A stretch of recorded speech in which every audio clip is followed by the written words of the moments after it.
Hello students, I welcome to all of you in this video lecture.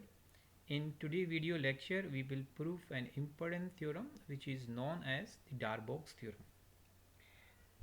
So, what is the statement of Darboux theorems? If f is a bounded function on closed interval ab, then for every epsilon greater than 0, there exists a delta greater than 0 such that the UPF will be strictly less than the upper Riemann integral of f from a to b plus epsilon. And similarly, by following the proof of the first, we will able to prove that LPF will be greater than integration lower integral of fx dx minus epsilon. So these two inequality are known as the Darboux theorem, right? Darboux theorem.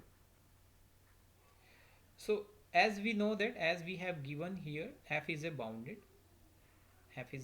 so there exists a real number k greater than 0 such that mod fx is less than equal to k for all x y belongs to closed integral.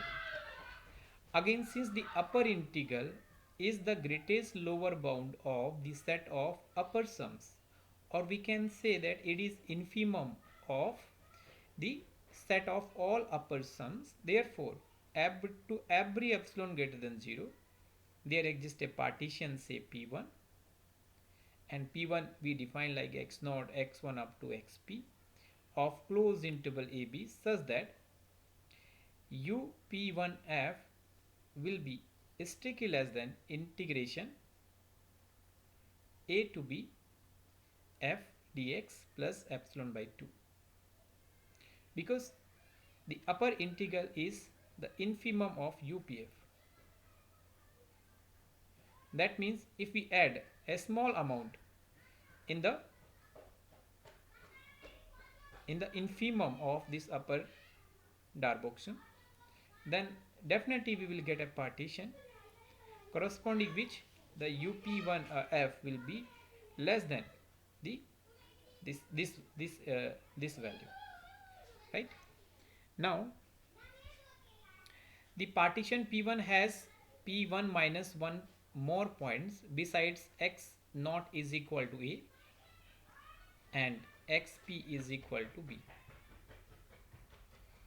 Let delta be a positive number such that 2k into p minus 1 into delta is equal to epsilon by 2, and capital P be any partition with norm mu p is strictly less than delta.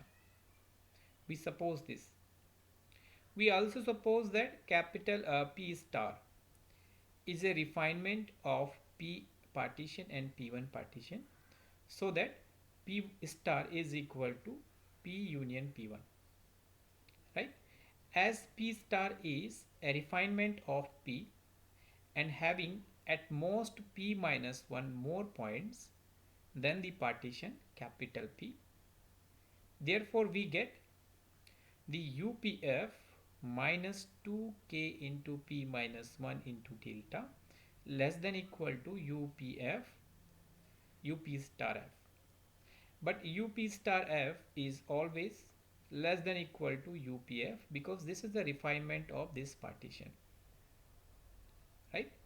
And UPF we already have proved that UPF UP1F, so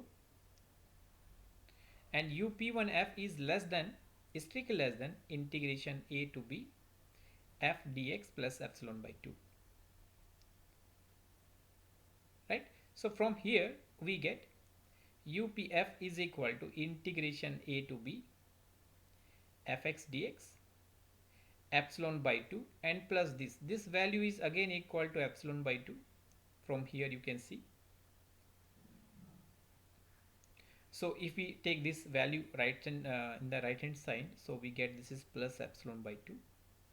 So this is equal to integration a to b f dx plus epsilon.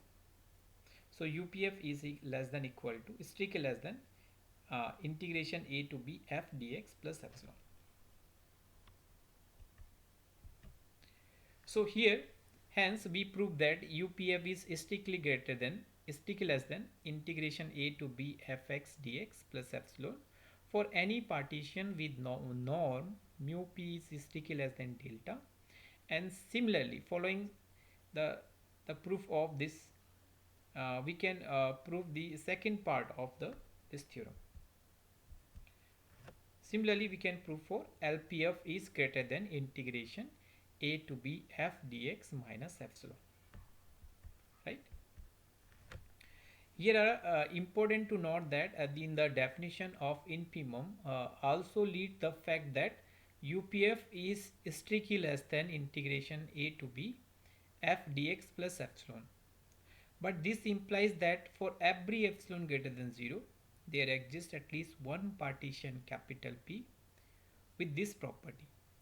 And the importance of Darboux's theorem lies in the fact that it asserts the existence of an infinite number of partitions which have this property, and with only the restriction that their norm is strictly less than delta. Depends on the choice of epsilon. So this is all about the Darboux theorem.